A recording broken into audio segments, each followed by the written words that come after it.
Te doy la bienvenida a este espacio donde vas a conocer los principios básicos para gozar de una vida más sana y más feliz. Esto es Paz Up, calma arriba, ansiedad abajo. Segunda parte, la lucha contra los vicios, el alcohol y nuestra mente. Era la primera guardia nocturna que el joven estudiante de medicina hacía como practicante. La ambulancia acababa de traer a un herido recogido en estado de ebriedad. En una disputa con otros compañeros de bebida, había recibido un botellazo en la cabeza. Una profusa hemorragia apelmazaba sus desgreñados cabellos y manchaba extensamente sus ropas. Después de cortar sus cabellos en la zona afectada, el practicante lavó con agua oxigenada los bordes de la herida que aún sangraba profusamente. El médico de guardia, que estaba presente, ordenó al practicante que efectuase la sutura de la herida sin anestesia alguna. Para gran sorpresa del joven estudiante, la aguja atravesaba el duro cuero cabelludo y los nudos se ajustaban sobre la herida sin que el sujeto manifestase dolor alguno, aunque ya estaba bastante despejado, como para responder a las preguntas que le formulaba el policía de turno sobre filiación, domicilio, etc. Este primer contacto con la miseria humana ocasionada por el alcohol quedó profundamente grabado en el espíritu del futuro médico.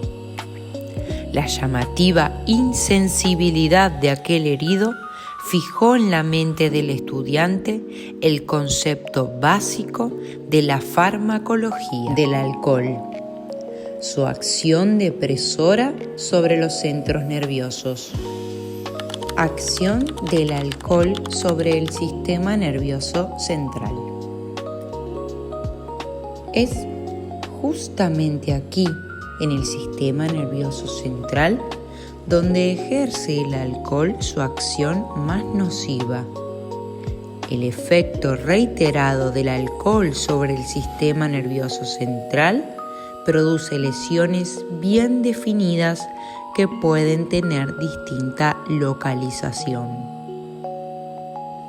En la corteza cerebral de los lóbulos frontales puede producirse una esclerosis que afecta la tercera capa de las células nerviosas. Si tal es el caso, el paciente presenta crisis repetidas de delirium tremens, durante las cuales experimenta intensa agitación, temblores y visiones terroríficas. Las fibras nerviosas que conectan entre sí ambos hemisferios cerebrales pueden también lesionarse. Como resultado, pierden su capa aislante y sobreviene una demencia de rápida evolución. Esta demencia alcohólica o etílica, antes de llegar al grado extremo de enajenación mental, produce una notable pérdida de la responsabilidad moral del afectado. Otro tipo de lesión alcohólica es la polioencefalitis hemorrágica de Wernicke, caracterizada por la presencia de pequeños focos hemorrágicos que destruyen los núcleos de sustancia gris situados en la profundidad del cerebro. Sus manifestaciones son trastornos visuales ocasionados por la parálisis de los músculos que rigen el movimiento de los globos oculares, trastornos del equilibrio, fiebre y sudores copiosos. Esta afección puede curar o al menos quedar estacionaria si se suprime totalmente el alcohol, pero suele también evolucionar rápidamente hacia la muerte o hacia la demencia. El alcohol ejerce además acciones inmediatas sobre el sistema nervioso central.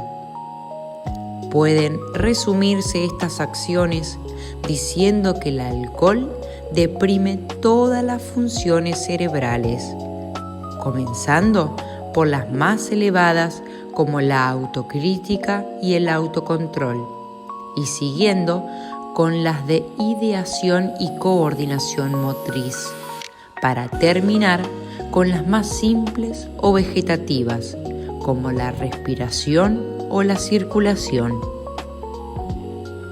Todo esto en proporción directa a su concentración en la sangre. Una vez deprimidas las altas funciones psíquicas y anulada la voluntad, el alcohol reduce a su víctima a la más abyecta esclavitud al degradar su personalidad hasta los más bajos niveles. El alcoholismo agudo o ebriedad. A medida que se ingiere alcohol en mayores dosis y a medida que éste va anulando diversas funciones cerebrales, se manifiestan sucesivamente los siguientes grados de ebriedad o alcoholismo agudo. Primer grado o de excitación.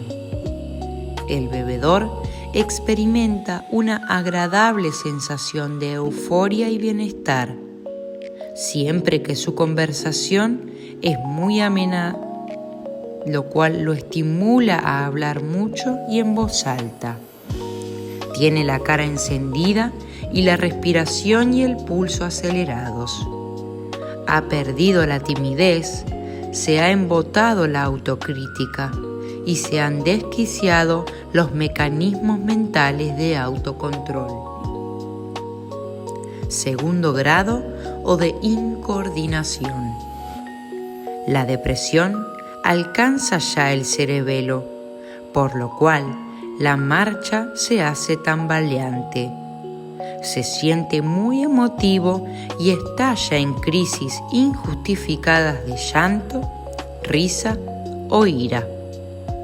Le resulta imposible coordinar los movimientos necesarios para encender un fósforo o colocarse el abrigo, pero se cree capaz de dominar fácilmente a cualquier adversario. Tercer grado o coma alcohólico. A medida que aumenta el contenido alcohólico en la sangre, se presenta un cuadro de insensibilidad y somnolencia de profundidad creciente que, al acentuarse, lleva al sujeto a la total inconsciencia o coma alcohólico. Este grave estado se caracteriza por la anestesia profunda con pulso débil y respiración estertorosa, pupilas dilatadas, vómitos e incontinencia de orina y materia fecal. El coma alcohólico, en algunos casos, puede ser fatal. La ebriedad y los traumatismos de cráneo. Una circunstancia muy común es la del ebrio que cae y se golpea la cabeza contra el suelo, de donde es recogido en estado de inconsciencia. Quienes lo atienden perciben el aliento francamente alcohólico y atribuyen la profunda inconsistencia tan solo a la ebriedad. Es común que abandonen al sujeto a su propia suerte, pensando que ya despertará cuando hayan pasado los efectos del alcohol. Así es como el borracho queda tendido donde estaba o es alojado en la central de policía más próxima.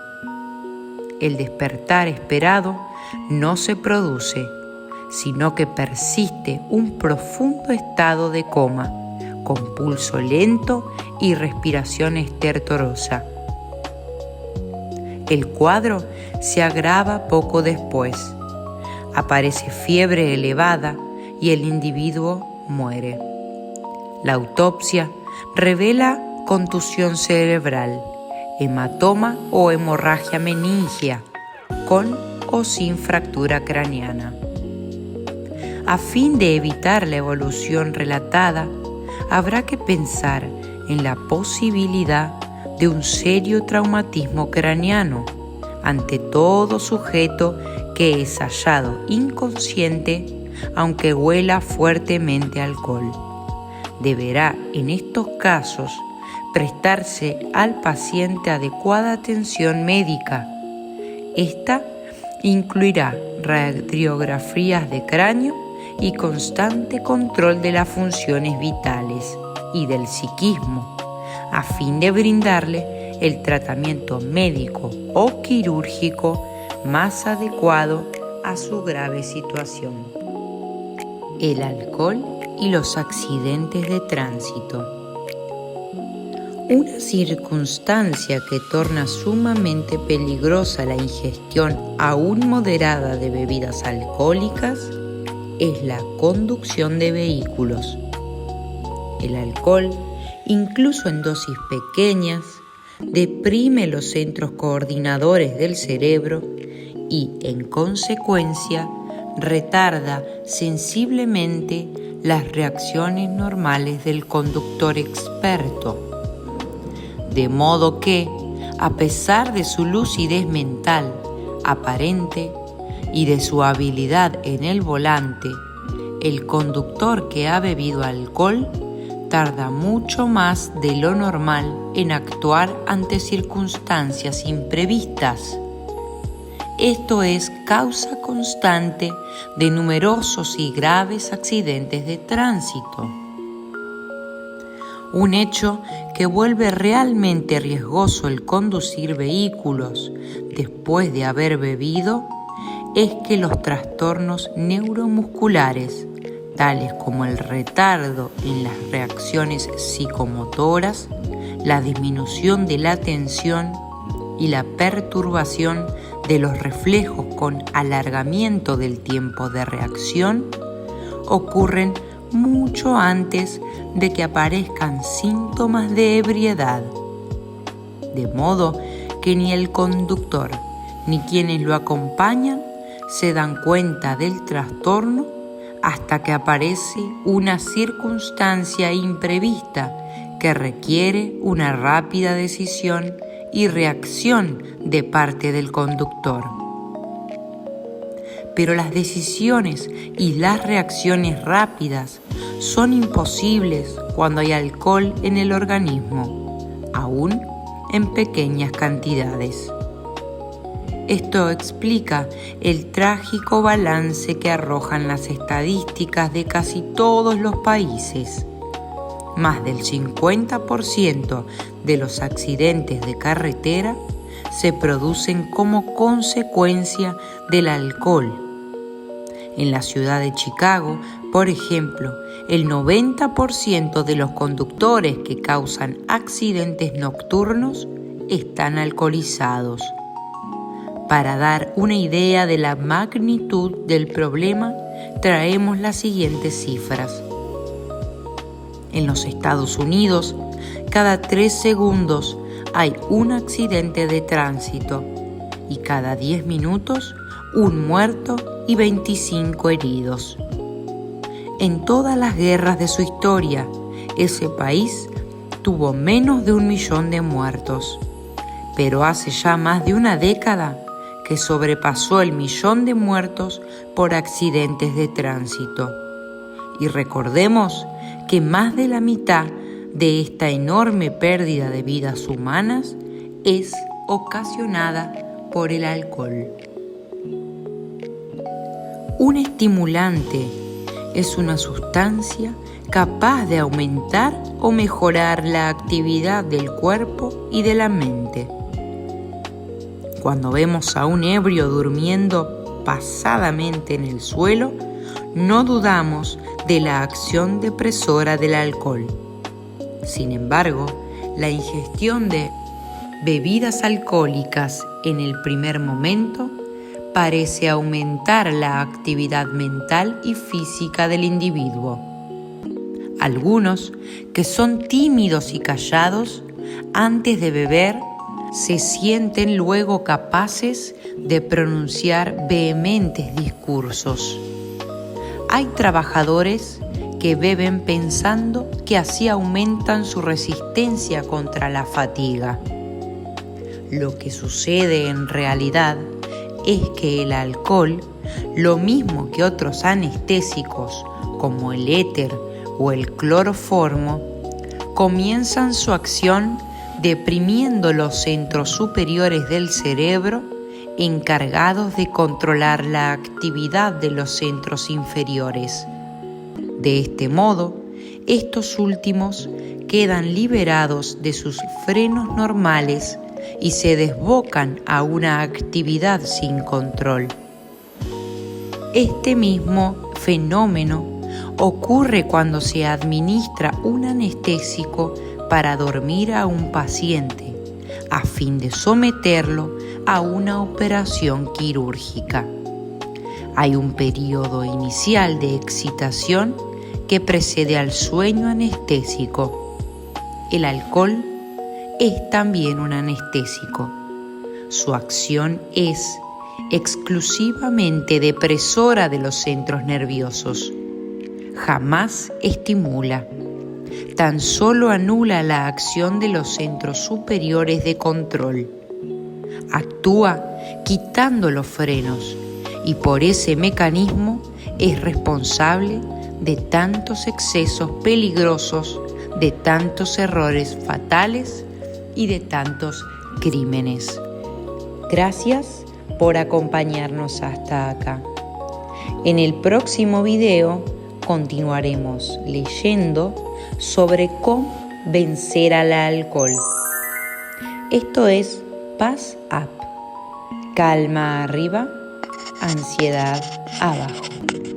Nos vemos en el próximo video.